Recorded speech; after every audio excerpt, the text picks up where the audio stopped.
कौन आपण सबुबले sugar control कथा चिंता करछंती केमिति केते भात खाइबी केतोटी रुटी खाइबी मिठा पूरा बंद कर देबी कौन आपण जानछंती सुगार कंट्रोल पई प्रोटीन मेडिसिन थारु मध्ये अधिक इंपोर्टेंट अटे। धरंतु आपण भात आ डाली खाउछंती जदि प्लेट रे ता सहित माछ मांस अंडा दही सोयाबीन चना एहीपरि खाद्य होची ताहाले आपनको शरीर रे धीरे धीरे खाद्य हजम होबो एवं जहा फल रे धीरे धीरे सुगार बढ़िबो एवं ए धीरे धीरे हजम हबा जोगु अधिक समय धरी आपनको पेट फुल रहिबो भोक कम लागिबो। प्रोटीन केवल मसल बिल्डिंग बा मांसपेशी बढ़ाइया पई ही दरकार नुहे यह दरकार सुगार कंट्रोल पई शरीर रे इंसुलिन रेजिस्टेंस कमेइबा पई एवं जदि आपण वेट कमेइबा पई चाहतबो ताहले प्रोटीन खाद्यर भूमिका बहुत गुरुत्वपूर्ण अटे। तेणु बंधुगण क्वेश्चन है आपण प्लेट रे सफिशिएंट प्रोटीन अच्छी कि नहीं। आज ये वीडियो रे मु जणेबी केमिति प्रोटीन डायबिटीज मैनेजमेंट रे हेल्प करे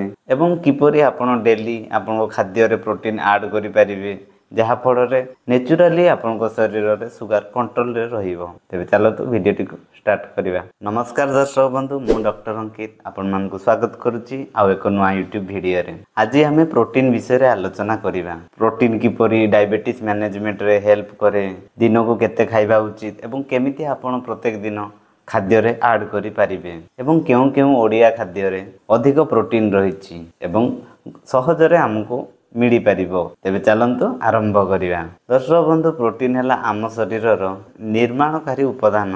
यह शरीर रे मांसपेशी वृद्धि करिबारे सहाय्य करिथाय। यह टिश्यू मरामती करे मांसपेशी बढ़ाए एवं रोग प्रतिरोधक शक्ति मध्य बढ़ाई थाए। अधिक समय धरी आपनका पेट पूरा अनुभव कराई थाए। किंतु आपण जानंती कि प्रोटीन शरीर रे सुगार कंट्रोल रे मध्य सहाय्य करिथाय। ताहले यह किपरि प्रथमटी होची स्लो डाइजेशन बा धीरे हजम करिथाय।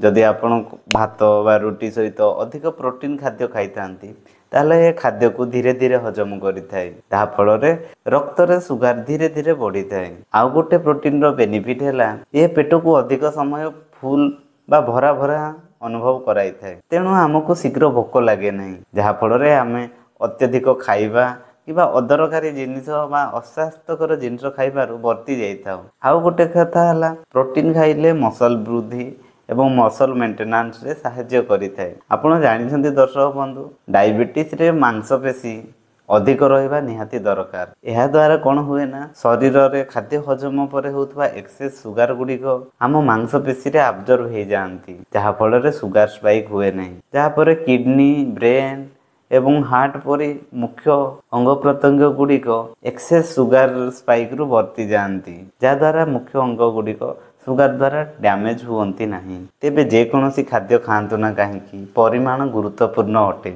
जदि प्रोटीन आपण अस्वास्थ्यकर खाद्य रु अधिक परिमाण रे खांती ताहा ए किडनी ऊपर चाप पकाई पारे। सेही परि जहा को डायबिटीज नेफ्रोपैथी बा डायबिटीज जनित किडनी रोग थाए ताहले सेही रोगी को ठारे अधिक परिमाण रे प्रोटीन खाइबा किडनी ऊपर अधिक चाप पकाई पारे। ताहले केते प्रोटीन खाइबा आवश्यक।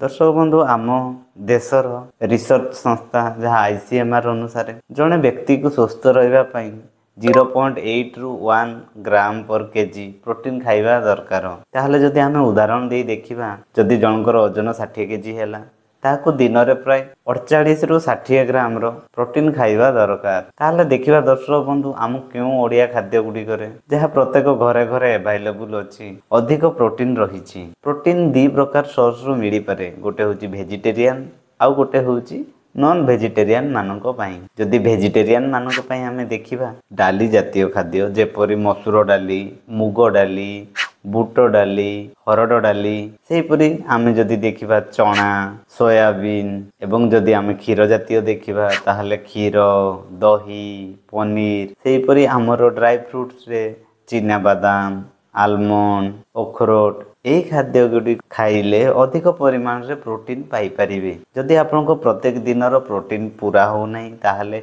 हुए प्रोटीन प्लांट प्रोटीन परी प्रोटीन सप्लीमेंट आपण नै परिबे। ताहले नॉन वेजिटेरियन रो प्रोटीन सोर्स कोन प्रथम हैला अंडा।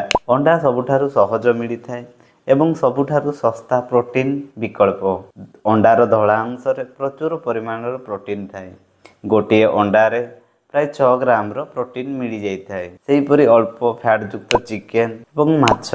दर्शक बंधु माछ रे हमर ओमेगा 3 फैटी एसिड मध्ये रही थाए ଯାହା କୋଲେଷ୍ଟ୍ରଲ୍ କଣ୍ଟ୍ରୋଲ କରିବାରେ ମଧ୍ୟ ସାହାଯ୍ୟ କରେ। ଦର୍ଶକ ବନ୍ଧୁ, ସବୁବେଳେ ଆପଣ ବାଲାନ୍ସ ଡାଏଟ୍ ଖାଆନ୍ତୁ ଏବଂ ସବୁବେଳେ ଭାତ ବା ରୁଟି ସହିତ ପ୍ରୋଟିନ୍ ଯୁକ୍ତ ଖାଦ୍ୟ ଗୁଡ଼ିକୁ ଆଡ଼୍ କରନ୍ତୁ, ଯାହାଫଳରେ ଶରୀରରେ ହଠାତ୍ ସୁଗାର ସ୍ପାଇକ୍ ହୁଏ ନାହିଁ ଏବଂ ସୁଗାର କଣ୍ଟ୍ରୋଲ ଭଲ ରହିଥାଏ। ଯଦି ବାଲାନ୍ସ ଡାଏଟ୍ କ'ଣ ଆପଣ ଜାଣିନାହାନ୍ତି, ତାହେଲେ ମୁଁ ପୂର୍ବରୁ ଗୋଟେ ଭିଡ଼ିଓ କରିଛି, ତାହାର ଲିଙ୍କ୍ ମୁଁ ଆଇ ବଟନରେ ଦେଇଦେବି, ନହେଲେ ଡେସ୍କ୍ରିପସନରେ ଦେଇଦେବି, ସେଇଠୁ ଯାଇ ଦେଖିପାରିବେ।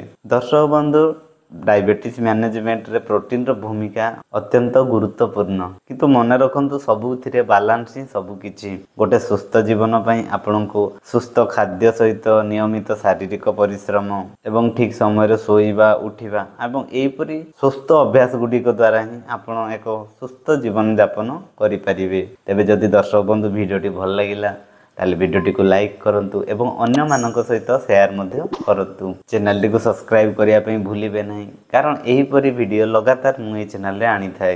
ଏବଂ ଆଉ କେଉଁ ବିଷୟରେ ଭିଡ଼ିଓ ଚାହୁଁଛନ୍ତି ତାହେଲେ କମେଣ୍ଟ ସେକ୍ସନରେ ନିଶ୍ଚୟ ଜଣାଇବେ।